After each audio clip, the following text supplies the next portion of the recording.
Salut Ludovic, Salut Gaël. merci beaucoup d'être sur Aventure Humaine, sur la chronique de synchronisation. Ça va faire la troisième fois que on t'accueille sur ce podcast et c'est Ouais, vraiment génial et toujours un plaisir à chaque fois. plaisir réciproque et un honneur également d'être interviewé par toi Gaël. Un plaisir et un honneur.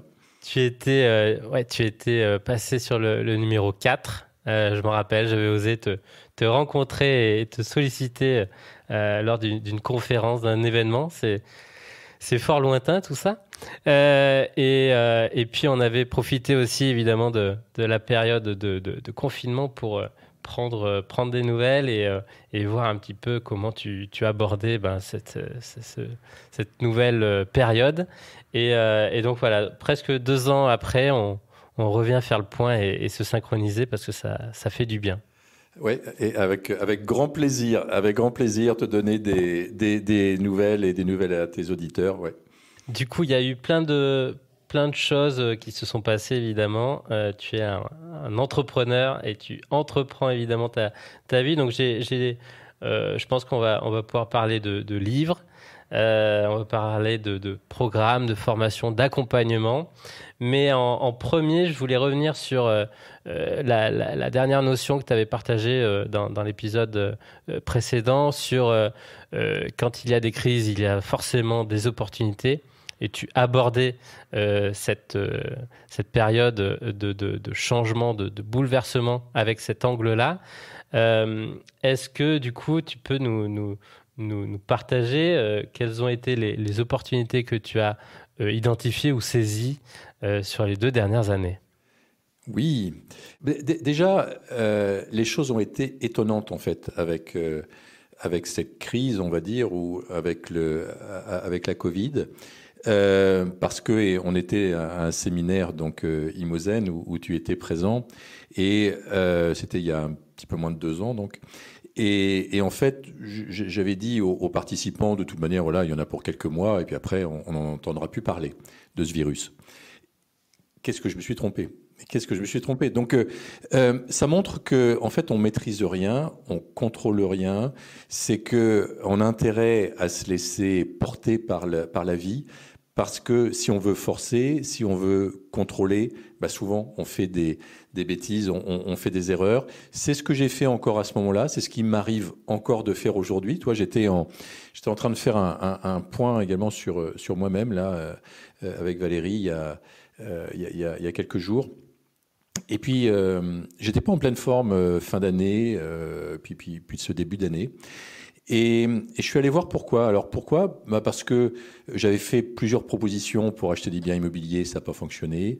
J'étais en train de vendre des gros biens immobiliers, entre autres un château qui nous appartient, et puis ça n'a pas fonctionné. J'avais prévu un certain nombre de choses qui n'ont pas fonctionné. Et puis quelque part, voilà, j'étais pas en pleine forme. Et puis comme j'étais pas en pleine forme, bah, la Covid m'a rattrapé. Et donc en plus j'ai chopé la Covid. Toute la famille l'a eu, mais moi je suis le seul à l'avoir eu un peu fort. Enfin rien de grave, mais un peu fort. Et tout ça, en fait, parce que je me suis aperçu, parce que j'étais pas dans l'acceptation, parce que je voulais encore forcer les choses, contrôler les choses. Et pour moi, quand il y a une crise, alors ça peut être une crise extérieure, mais ça peut être une crise personnelle. Et là, c'est ce que j'ai vécu, c'est une petite crise personnelle. Bah, c'est qu'il y a quelque chose à comprendre. Et donc j'ai voulu comprendre la leçon, et j'ai tout simplement compris que c'était encore mon ego qui était aux commandes. C'est mon ego qui voulait contrôler les choses, contrôler la vie, alors que je contrôle absolument rien. Et ça, c'est venu me le rappeler. Donc, la vie, en fait, elle nous teste comme ça en permanence. Et là, elle est venue me retester pour voir si j'avais compris ça, que c'est pas mon ego qui doit commander, c'est la vie, que je dois faire confiance. Et je dois faire confiance à la vie, je dois faire confiance à plus grand que moi, sans vouloir rien forcer et contrôler. Et voilà. Donc, en fait, c'est des leçons en permanence comme ça qu'on apprend, on avance. Peut-être que je vivrai encore d'autres crises personnelles. Peut-être ça sera encore d'autres crises extérieures. Bon, on a vécu cette pandémie. Peut-être ça va déboucher sur une crise financière, économique. On ne sait pas. Mais à la limite, j'y pense même pas. Toi, simplement aujourd'hui, je suis en train de me mettre en phase en fait avec la vie, de me laisser surprendre quelque part par la vie. Moi, je suis quelqu'un qui demande beaucoup, tu sais, tu me connais un petit peu, donc moi je demande à la vie, enfin on peut appeler ça la vie, la source, enfin comme on veut, mais je demande à plus grand que moi en fait simplement le meilleur. Voilà, je demande le meilleur pour moi, prendre du plaisir dans ce que je fais, apporter aux autres, donner un sens à ma vie, voilà. Et ensuite, je me laisse se guider. Donc, on va dire opportunité toujours de toujours réaligner et d'apprendre. C'est ça, apprendre en permanence. La vie nous envoie en permanence des leçons. Et il y a des moments, eh ben, on va super bien, il y a des moments où on va moins bien. Mais il faut essayer d'apprendre de tout ça, ouais. J'ai vu que quand même tu n'avais pas chômé, on va dire. Tu as écrit et tu as pu du coup diffuser, publier 3 livres. Alors il y a une seconde édition de ton premier sur lequel on avait beaucoup échangé et partagé déjà dans le premier épisode. Est-ce que tu peux nous dire un petit peu le processus, pourquoi, comment t'es venu un petit peu ces envies et cette inspiration? Ouais, c'est intéressant en effet parce que déjà, jamais j'aurais pensé écrire un bouquin. Alors en effet, j'en ai écrit plusieurs finalement, mais il y a encore 5-6 ans, quelqu'un m'aurait dit, puis je vais même te donner une anecdote, je ne sais plus si je l'avais livrée à l'époque, mais c'est une anecdote qui est quand même assez amusante. J'étais en stage de développement personnel, en fait, et un soir, je crois qu'on était une quinzaine, une vingtaine, et puis une participante qui s'assied à côté de moi, qui est médium, enfin voilà, mais on discute ensemble, et elle m'explique qu'elle est médium, puis à un moment dans la conversation, elle me dit, tu vas écrire un bouquin. Je dis non, je pense pas. Tu dois te tromper parce que sincèrement, j'ai aucun intérêt pour l'écriture. Moi, je suis un entrepreneur, j'adore entreprendre, j'adore créer des entreprises. Mais non, écrire, non, je pense pas, toi. Il me dit, bah, pourtant, je vois ta photo en 4e de couverture du bouquin. Puis voilà, ça s'est arrêté là. Mais certainement, toi, elle a dû semer quelque chose en moi, elle a dû ouvrir une possibilité chez moi. Et puis, peut-être un an après, encore d'autres synchronicités, peut-être d'autres choses qui sont arrivées dans ma vie, qui m'ont dit, mais pourquoi, en effet, tu partages pas ton expérience? Parce qu'en effet, comme j'ai créé une centaine d'entreprises, j'ai tout connu de l'entrepreneuriat, j'ai connu une introduction en bourse, mais j'ai connu également un dépôt de bilan. Voilà, j'ai des choses à apporter. Et donc, j'ai dit, bah, allez, pourquoi pas? Et donc, j'ai décidé d'écrire, en effet, mon premier livre, donc, qui a dû sortir il y a 4 ans peut-être, 3-4 ans, qui s'appelle donc J'ai perdu 40 millions d'euros et j'ai découvert une vie pleine de sens, qui résume un peu mon parcours de vie. Et puis ce livre, il a connu vraiment un grand succès. J'ai un nombre de témoignages incroyables de gens qui ont dit « Ouais, génial, ce livre, ça m'a beaucoup apporté, ça a changé des choses chez moi, ça a transformé ma vie, etc. » Bon. Et donc j'ai décidé, 2 ans après, de faire une nouvelle édition pour mettre à jour un peu tout ça, dire où j'en étais, parce que bien sûr, ma vie, elle évolue en permanence. Et donc j'ai lancé la 2e édition qui s'appelle « Osons une vie pleine de sens ». Pour moi, c'était la vie pleine de sens, c'est vraiment le fil conducteur. Et le sous-titre, donc toujours, j'ai perdu 40 millions d'euros et j'ai découvert une vie pleine de sens. Donc voilà, c'est pour dire que la vie, elle est jamais figée, qu'on avance en permanence avec des hauts, avec des bas. Donc là, c'est beaucoup un partage d'expérience. Et puis après, j'ai lancé un livre un petit peu plus sur l'investissement immobilier, qui s'appelle 30 conseils pour réaliser de bonnes affaires immobilières. Qui est paru aux éditions Maxima, qui a eu une belle diffusion. Là, c'est pareil, je partage mon expérience d'investisseur immobilier parce qu'en fait, j'ai développé un patrimoine immobilier de 1000 biens, ce qui est assez rare, mais ça étonne toujours les personnes. Mais en fait, ce que j'explique régulièrement, c'est que j'ai commencé simplement en achetant un premier appartement. Et comme c'était il y a un peu plus de 30 ans, à l'époque, il n'y avait pas de formation sur le web, il n'y avait pas de conseils comme ça. Donc c'était juste du bon sens. En fait, j'ai acheté un premier appartement parce que je me suis dit, c'est con de payer un loyer dans le vide.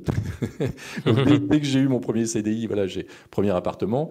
Puis après, je me suis dit, tiens, pourquoi tu le revendrais pas? Parce qu'il a pris un peu de valeur. Donc 1 an et demi ou 2 ans après, je l'ai revendu. Mes premiers appartements, ce serait l'équivalent aujourd'hui de 50 000 euros. Toi, c'était un petit truc. Et puis, j'ai dû récupérer peut-être 15 000 euros de plus-value dessus. vendu en le revendant. J'en ai acheté un deuxième. Et là, je ne l'ai pas acheté 50 000, j'ai dû l'acheter, je ne sais plus, 80 000 euros. Enfin, l'équivalent de 80 000 euros aujourd'hui. Et puis, pareil, j'ai fait un tout petit peu de travaux, puis je l'ai revendu. Et puis, j'ai commencé à prendre goût, toi, à tout ça. Et tu ne t'es pas arrêté, contrairement à beaucoup, en fait. C'est ça. C'est ça. Et c'est vrai que depuis 30 ans, j'investis chaque année. Alors, ça peut être, je peux acheter un bien immobilier, ou je peux acheter 50 biens immobiliers, ou même 100 biens immobiliers une année. Ça va dépendre d'un peu des opportunités de la période. Mais toi, je me dis pas, ouais, mais là, cette année, le marché est haut, donc j'achète pas. Cette année, les taux d'intérêt sont trop élevés, ou sont trop bas, ou j'en sais rien, quoi. Non, voilà. Chaque année, j'avance un pas après l'autre. Et c'est vrai que ça a permis de développer à terme un gros parc immobilier, donc de 2000 biens, alors que j'ai restructuré depuis. Aujourd'hui, c'est un peu moins de biens, des biens plus importants, mais un petit peu moins de biens qu'à l'époque. Mais avec une règle aujourd'hui, je le fais plus, si tu veux. Je le fais plus parce que je dois le faire, ou pour gagner de l'argent, parce que c'est plus tellement d'actualité pour moi. Je le fais parce que c'est un jeu, parce que j'adore ça. J'adore visiter, j'adore faire des projets immobiliers. Tout ça, ça me plaît. Et puis ce qui me plaît encore plus, c'est de partager mon expérience également aux autres, quoi. Donc c'est d'où le bouquin, d'où des conférences, d'où des choses comme ça. Et donc, entre guillemets, donc c'est toi qui te dis, bon, je vais écrire puisque j'ai lancé un programme, donc Imozen. On va en reparler. Donc, c'est toi qui te mets, on va dire, au bureau, ou c'est Maxima qui vient te chercher?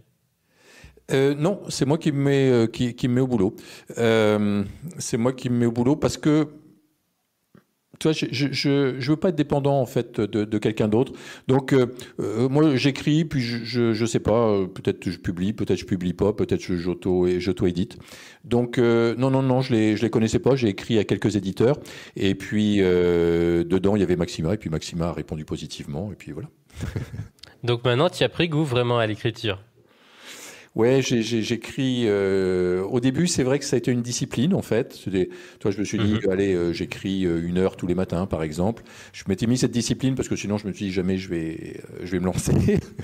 Et donc, et puis voilà, au début, c'était pas le plus agréable pour moi. Et aujourd'hui, ouais, ça me dérange pas. Alors, j'ai des périodes, hein, j'écris pas en permanence, mais j'ai des périodes où je suis inspiré pour écrire, bah, j'écris. Puis les périodes où je suis moins inspiré, j'écris pas. Ça, c'est aussi une leçon que m'a appris la vie, c'est ne surtout pas forcer les choses, en fait. Tu as envie de faire quelque chose, bah tu le fais. Tu as moins envie, bah tu le fais pas. Moi, j'ai appris, hein, ça c'est quelque chose évidemment qui est assez nouveau pour moi. J'ai appris à m'écouter, j'ai appris à écouter mes envies, j'ai appris à me faire plaisir. Ça, c'était aussi quelque chose de nouveau pour moi, parce que j'ai entrepris pendant une 30aine d'années dans la force, dans le toujours plus, dans le faut, je dois. Voilà, tout ça, c'est terminé. Tu as appris aussi à écouter les signes, les retours de la vie, du plus grand. Ça, c'est souvent comme ça qu'on peut, on va dire, avoir un dialogue. Oui, je me suis beaucoup ouvert en effet à tout ça. Je me suis beaucoup ouvert à mon ressenti. J'ai appris à m'écouter. Comme tu dis, justement, j'ai appris à écouter les signes, les synchronicités. Et c'est vrai que j'avais un dialogue, je pense, quand j'étais ado. Toi, je parlais beaucoup avec Marie. Toi, je sais pas, parce que bon, voilà, j'ai une grand-mère qui était très connectée à Marie, etc. C'est peut-être ça qui m'a. Bon. Et puis après, ça s'est estompé avec l'âge, on va dire, avec l'entrepreneuriat. Après, je me suis toujours un petit peu intéressé au développement personnel, à la spiritualité, ça m'a toujours intéressé. Mais voilà, sans y passer beaucoup de temps, beaucoup d'énergie. Puis j'étais vraiment très, très, très dans le mental, hein. J'avais un mental très fort, encore trop fort, malheureusement. Mais enfin, malheureusement, c'est comme ça. Mais en tout cas, j'en suis conscient. Et puis, il a fallu donc l'expérience de mon dépôt de bilan, en fait, il y a une dizaine d'années, pour me réouvrir en fait à tout ça, me réouvrir à la spiritualité. Et c'est souvent, en fait, je me suis aperçu que c'était souvent quand on a des épreuves de vie comme ça. Alors, bon, moi, c'était dépôt de bilan, parce que je suis avant tout un entrepreneur, mais pour d'autres personnes, ça sera une maladie grave, ou une séparation, ou un deuil, un burn-out, un licenciement. Enfin, souvent, il y a un truc qui va nous choquer, parce qu'on n'est pas à la bonne place, en fait. Et voilà. Et c'est pour ça qu'une épreuve de vie, c'est plutôt bénéfique pour moi. Alors au départ, bien sûr, ça fait pas plaisir. Quand j'étais au fond du trou, quand j'étais vraiment, je suis tombé très très bas. Je peux pas te dire que, enfin, quand quelqu'un me disait oui, mais tu vas avoir quelque chose de mieux derrière, ouais, j'ai dit ok, enfin bon, ok, tu peux toujours me dire ça, mais j'étais vraiment pas dans cette dynamique. Mais pourtant, c'est la vérité, quoi. Quand on tombe comme ça très bas, il y a toujours quelque chose de mieux derrière. Quelque chose qui s'ouvre, à condition qu'on ne reparte pas comme un forcené dans ce qu'on faisait avant pour prouver aux autres qu'on avait raison, par exemple, d'entreprendre. Donc, heureusement, je ne suis pas reparti, par exemple, dans une quête financière. Moi, c'est pas l'argent qui est important pour moi. Mais j'aurais pu aussi repartir dans une quête financière en disant, regardez, je suis capable, j'ai perdu beaucoup d'argent, mais je suis capable d'en gagner beaucoup. Non, je suis reparti dans une vie qui a du sens. Donc, vraiment me faire plaisir. Aujourd'hui, c'est me faire plaisir, entreprendre avec plaisir, entreprendre des projets qui ont un sens pour moi. Et un projet qui a du sens, c'est un projet qui va aider les autres. Voilà. Et donc, moi, j'adore accompagner, j'adore aider les autres. Et on se retrouve là-dessus, Gaël. Je sais aussi que tu adores accompagner. Et puis, bon, on a des expériences de vie similaires aussi, avec des épreuves qu'on a connues. Donc, voilà, c'est autre chose. C'est une épreuve, une difficulté. C'est généralement annonciateur d'une autre vie. En tout cas, c'est comme ça que je vois les choses. Et bien évidemment, j'accompagne aussi des gens qui ont des difficultés, qui comprennent pas ce qui leur arrive. Et j'essaie de leur dire qu'il y a quelque chose, en effet, de mieux derrière. Donc surtout qu'ils gardent confiance en la vie, quoi. Justement, transition parfaite. Donc sur ces accompagnements, on a parlé tout à l'heure de l'immobilier. Donc il y a Imozen qui va bientôt réouvrir. Il y a d'autres accompagnements aussi sur l'aspect de lancement et de concrétisation de projets.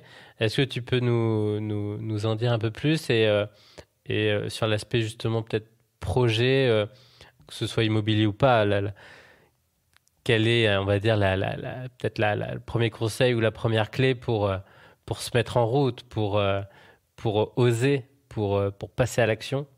Voilà, faire un petit tour de ça. Mais bon, il y a plusieurs questions. La première, c'est quels sont aujourd'hui, on va dire, les accompagnements que tu as mis en place avec cette casquette d'entrepreneur? Alors, en effet, aujourd'hui, donc, je continue à entreprendre ce que j'aime dire dans la vraie vie, parce que on a des hôtels, on a de l'immobilier, on a du personnel, on a à gérer, etc.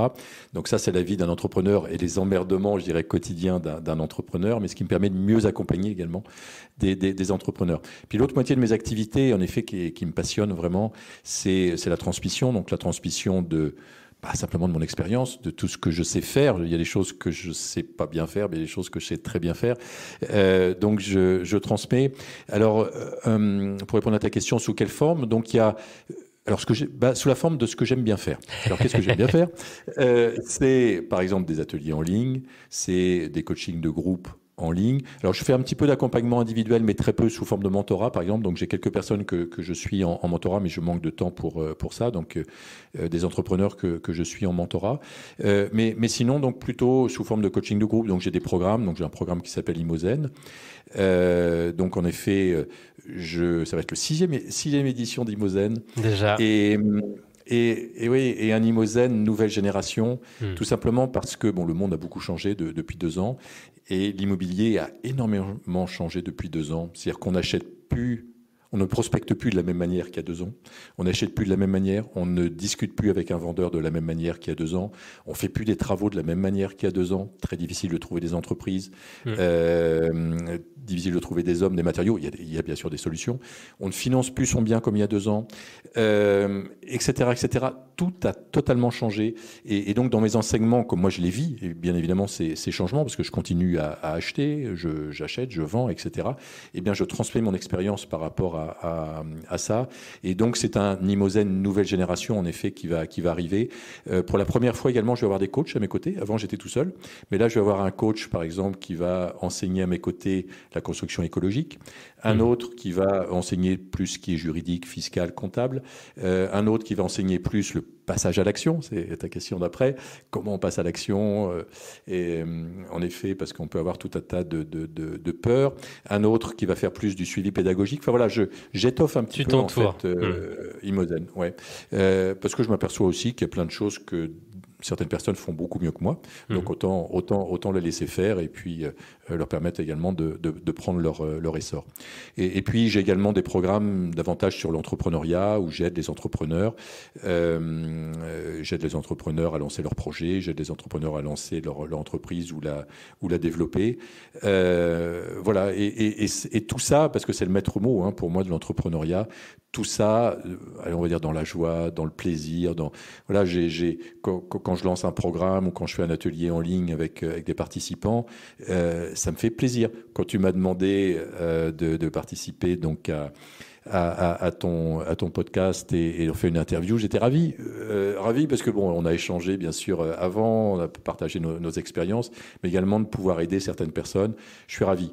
Et toi, hier par exemple, j'ai eu un commentaire sur LinkedIn d'une personne qui me disait, c'était un post sur l'immobilier que j'avais fait, et cette personne, elle me dit, bah, tu sais que on se connaît pas, tu le sais pas, mais en fait, tu m'as aidé à me lancer, tu m'as aidé à acquérir mon ou mes premiers biens. Ben, je suis ravi. Voilà, mais il y en a plein comme ça, mais je suis ravi. Et peut-être qu'il y a des personnes qui nous écoutent qui vont se dire, bah tu vois, ouais, c'est peut-être pas si compliqué. Et si moi j'ai acheté mon premier bien immobilier plutôt que d'attendre que le marché, peut-être un jour il baisse, ou peut-être. Donc tu vois, et pourquoi pas. Donc voilà. Voilà, ça m'anime vraiment. J'adore ça. Et du coup, quel serait peut-être le premier conseil, première clé, première chose à faire pour se mettre en action, se mettre en mouvement? C'est une bonne question. C'est une bonne question parce que personnellement, j'ai jamais eu de difficulté à mettre en mouvement. J'ai plein d'autres difficultés. Hein. Par exemple, moi j'ai plein de peurs, j'ai encore des doutes, mais j'avais, tu sais, la phobie, toi tu le sais, mais de parler en public, de faire une conférence en public, de parler, c'était une phobie pour moi. De faire tourner une vidéo, c'était une phobie. Bon, donc j'ai réussi à transformer ça. Comment, on va dire Eh bien, tout simplement en passant à l'action. Mais en passant à une première petite action. C'est-à-dire que c'est découper peut-être la grande action. Donc si par exemple une personne veut, je ne sais pas, une personne qui nous écoute veut changer de vie, se dit voilà, je vis aujourd'hui dans une grande ville, je souhaite déménager et peut-être ouvrir, parce que j'ai pas mal d'étudiants à moi par exemple qui ont ouvert des centres de bien-être. Donc ils quittent les grandes villes, ils ouvrent un centre de bien-être. Eh bien comme ça peut paraître énorme ce pas. Où je veux créer mon entreprise, où je veux faire ma première acquisition immobilière. Ça peut paraître énorme et ça peut faire peur. Donc, en fait, l'idée, c'est de découper sur une toute petite action. En fait, donc si on veut changer de région, bah, la première action qu'on peut faire, c'est de dire allez, je bloque une semaine et je loue un camping-car ou je prends un Airbnb dans la région ou dans une région que j'aimerais bien, dans laquelle j'aimerais bien aller. Et puis je commence à sentir un petit peu les choses, je commence à regarder. Et puis après, bah, je prends rendez-vous avec une agence immobilière qui me fait visiter quelques biens. Et puis après, je prends rendez-vous avec mon banquier pour regarder ma capacité d'endettement. Et puis etc. Donc c'est pas forcément se fixer quelque chose de trop grand. Moi, je suis vraiment partisan de commencer par quelque chose de petit. L'exemple, le parallèle, c'est mes prises de parole en public. Toi, au départ, il aurait fallu que je parle devant 200 personnes en public, mais je pense que j'aurais été incapable. Bah, j'aurais tellement tremblé, je serais peut-être parti en courant avant de prendre le micro. Donc, non, j'ai commencé devant 10 personnes, 20 personnes, 50 personnes, 100 personnes, etc. Donc, c'est un petit peu la même chose quand on veut lancer une entreprise ou quand on veut changer de vie ou quand on veut faire une acquisition immobilière. Peu importe, c'est faire un premier petit pas. Et puis, si vous avez du mal à caler ce premier petit pas, n'hésitez pas également à utiliser votre agenda et à bloquer un temps. C'est-à-dire que là, tout de suite, là, juste en terminant l'écoute du podcast, vous pouvez peut-être ouvrir votre agenda électronique et vous dire, voilà, lundi, entre 10h et 11h, je consacre du temps à mon projet, à ma nouvelle vie, à mes nouveaux projets. Voilà, mais c'est faire quelque chose, c'est faire une première petite action dès maintenant. Mais n'attendez pas. N'attendez pas que les choses changent, n'attendez pas que le pass vaccinal disparaisse, n'attendez pas que le virus s'en aille, n'attendez pas que les taux d'intérêt baissent encore, n'attendez pas que l'immobilier baisse. Non, parce que ça sera jamais le bon moment en fait. Donc le bon moment pour se lancer, c'est maintenant. c'est quand vous le sentez, c'est quand vous en avez l'intuition, en fait. Parce que souvent, on a une petite intuition qui nous dit, ah oui, si je faisais ça, et si. Tiens, exemple, on en parlait juste avant de démarrer l'interview. Je parlais ce matin avec Valérie, ma femme, et depuis 30 ans.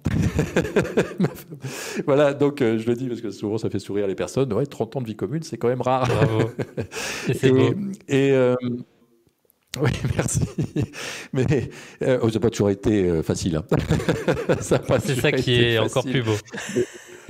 Oui. Et donc ce matin, on se disait, parce qu'on a également une maison en Espagne où on va l'été, et on se disait, enfin, on a une super vie, hein, sincèrement, on a une super qualité de vie. On vit au bord de l'océan, là, au Pays Basque, à Biarritz, mais on se disait, et on est tellement bien en Espagne, et si on y vivait davantage, et plutôt que d'y aller 1 mois et demi ou 2 mois l'été, ce matin, on a quasiment pris la décision d'y aller peut-être 5 mois par an ou 6 mois par an, de faire 5 mois là-bas, 5-6 mois là-bas, et puis peut-être le reste du temps, donc ici sur Biarritz, ou pourquoi pas d'ailleurs dans un autre pays, parce qu'un de mes rêves aussi, c'est d'avoir quelque part, de créer un lieu de vie, en fait, à l'autre bout du monde. Et on en a parlé aussi ensemble, Gaël, on a parlé du Costa Rica ensemble, toi tu as été au Panama, etc. Donc tout ça, c'est encore des projets qui m'attirent. Donc voilà, donc c'est sans fin, en fait, les nouveaux projets. C'est sans fin, c'est toujours avancer dans la vie, un pas après l'autre. Et puis c'est comme ça qu'on se fait une vie sympa, quoi. Et c'est sans fin aussi, donc les péripéties, les obstacles qui s'amènent, qui se dressent devant nous. Nous, on s'est souhaité, pour la première fois, on a conscientisé ces petites bébêtes.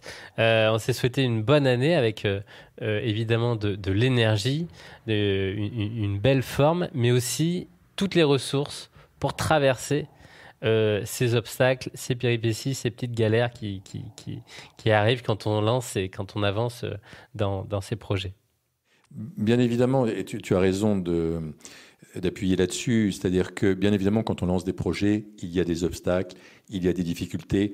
Et là, j'attire juste l'attention sur une chose, c'est-à-dire que quand tout est lourd, si on lance un nouveau projet par exemple, mais que tout est lourd, puis finalement on n'en a pas envie, puis finalement on ne se sent pas bien, là, certainement, on n'est pas à la bonne place. Peut-être il faut réaligner, réajuster le projet, peut-être modifier certaines choses dans le projet. En revanche, si on a vraiment envie de mener ce projet à bien, mais qu'il y a des difficultés, des obstacles, c'est l'exemple, voilà, parler en public, par exemple, j'avais vraiment envie, parce que j'avais envie de passer un message, et pourtant des obstacles, j'en ai eu plein. Des peurs, des doutes, des obstacles, des trucs qui me sont arrivés, mais je les ai surmontés parce que vraiment, en fait, au fond de moi, j'avais envie. Et ça va être pareil dans tous les projets que vous allez mener à bien. Vous allez avoir des obstacles, des difficultés. C'est simplement fait pour nous réaligner, simplement fait pour peut-être changer quelques aspects en effet du projet, quelques aspects de sa vie, mais c'est pas fait pour remettre en cause le projet, parce que quand on a envie de faire un projet, et ben là on doit le faire, parce que c'est notre âme vraiment qui nous appelle, et là voilà, il faut pas hésiter, il faut y aller, quoi. D'ailleurs, tu as depuis cet été là lancé ton podcast, donc concrétisé ton projet, votre projet, un truc comme ça. Quelque chose comme ça. Voilà, où je concrétise mes projets. Ouais. Et j'invite donc tout le monde à aller écouter cette ressource que l'on aime particulièrement avec l'audio. Il va y avoir du coup plusieurs nouveautés, plusieurs formats, plusieurs interviews de nouveaux. Donc je mettrai tous les liens vers les ressources, les livres. Est-ce que, avant de clôturer cette synchronisation pour 2022, tu peux nous partager peut-être un peu tes intentions, tes axes de réflexion et tes inspirations, tes aspirations pour cette nouvelle année? Alors, moi, je ne me fixe pas d'objectif précis. Mm-hmm. Je ne me fixe plus d'objectif précis. Parce que j'étais trop déçu. Je partageais aussi avec certains de mes étudiants qui ont la même chose. Parce que souvent, la nouvelle année, on se dit, allez, je fixe l'objectif. Par exemple, si c'est dans l'immobilier, cette année, j'achète 2 biens immobiliers. Ou je crée telle entreprise ou telle chose. Terminé. C'est terminé pour moi. En revanche, Oui, j'émets des intentions. Donc, comme je disais tout à l'heure, mon intention pour 2022, c'est que la vie m'envoie le meilleur. C'est que je me laisse en effet guider par ce que la vie me réserve, mais je ne sais pas en fait ce qu'elle me réserve, la vie. Je ne sais pas. Quand j'ai lancé le programme Imozen, sincèrement, 6 mois avant, pardon, je ne savais pas que j'allais faire des formations sur l'immobilier. Tout simplement parce que pour moi, l'immobilier, c'était, comme j'avais côtoyé beaucoup de gens dans la spiritualité, ils me disaient, ouais, mais l'immobilier, ça fait partie de ton ancienne vie, c'est pas noble, c'est la matière. Et c'est vrai que je m'étais imprégné de ça. Et donc, non, même si j'avais eu différents signes par rapport à ça, je dis non, l'immobilier, non, non, je vais pas partager mon expérience dans l'immobilier, je la garde pour moi. Mais en fait, c'est un peu égoïste. Puis finalement, voilà, j'ai eu un coaching intuitif d'une personne que je connais bien, qui m'a un peu secoué. Et suite à ça, je me suis lancé dans l'investissement immobilier, enfin dans la formation sur l'investissement immobilier, et tout a été hyper léger, fluide, tout s'est ouvert, demande de conférences, enfin bon, ça a été génial. Mais sincèrement, quelques mois avant, je ne savais pas ça. Donc, je ne sais pas ce que me réserve la vie, en fait, pour 2022. Je ne sais pas. Oui, j'aimais l'intention d'accompagner plus de personnes. Oui, j'aimais l'intention d'avoir plus de plaisir encore dans ce que je fais, d'avoir plus de légèreté, de joie dans ce que je fais. Donc, d'écarter tout ce qui est lourd, d'écarter le stress, d'écarter la pression. Ça, c'est ce que j'aimais comme intention, donc légèreté, joie, bonheur. Mais je ne sais pas comment ça va se matérialiser. Et là, je vais suivre simplement mon intuition, je vais suivre mon ressenti. Et c'est ce que j'invite les personnes qui nous écoutent à faire, c'est écoutez-vous. Écoutez-vous, et peut-être la vie va tellement vous surprendre que vous allez même réaliser beaucoup plus que ce que vous pensez. Et ce qui est important également de se rappeler, c'est qu'on a tous un grand potentiel. Et vous avez donc vraiment un grand potentiel. Donc, moi, ce que je vous invite à faire, c'est exprimer, manifester ce grand potentiel. Si votre potentiel, c'est parler en public, allez-y. Si votre potentiel, c'est d'écrire un bouquin, allez-y. Si votre potentiel, c'est de partir faire le tour du monde et de partager votre expérience, allez-y. J'en sais rien, on est tous différents, bien évidemment, on a tous des talents différents. Mais à partir du moment où vous avez identifié ce talent, à partir du moment où vous avez identifié ce potentiel, manifestez-le. Et aujourd'hui, il y a plein d'aides pour ça. Il y a des coachs qui peuvent vous aider, il y a des thérapeutes qui peuvent vous aider. Il y a des personnes qui font des lectures intuitives, enfin des lectures de l'âme, etc. Donc il y a plein de personnes qui peuvent vous aider pour identifier vraiment ce que vous êtes venu faire sur cette terre, votre raison d'être, si vous ne l'avez pas encore identifié. Et vous savez, moi, ma raison d'être, je l'ai découvert à plus de 50 ans. Donc voilà, il n'y a pas d'âge pour ça. Moi, je connais des personnes qui ont découvert leur raison d'être à 70 ans, voire plus.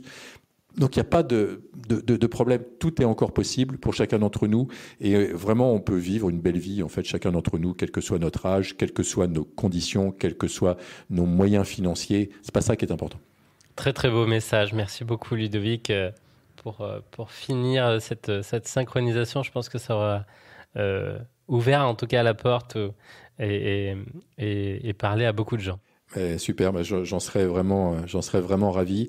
Et écoute, je te souhaite également le meilleur, Gaël. Merci pour tout ce que tu fais, pour tes auditeurs, pour les gens que tu accompagnes également.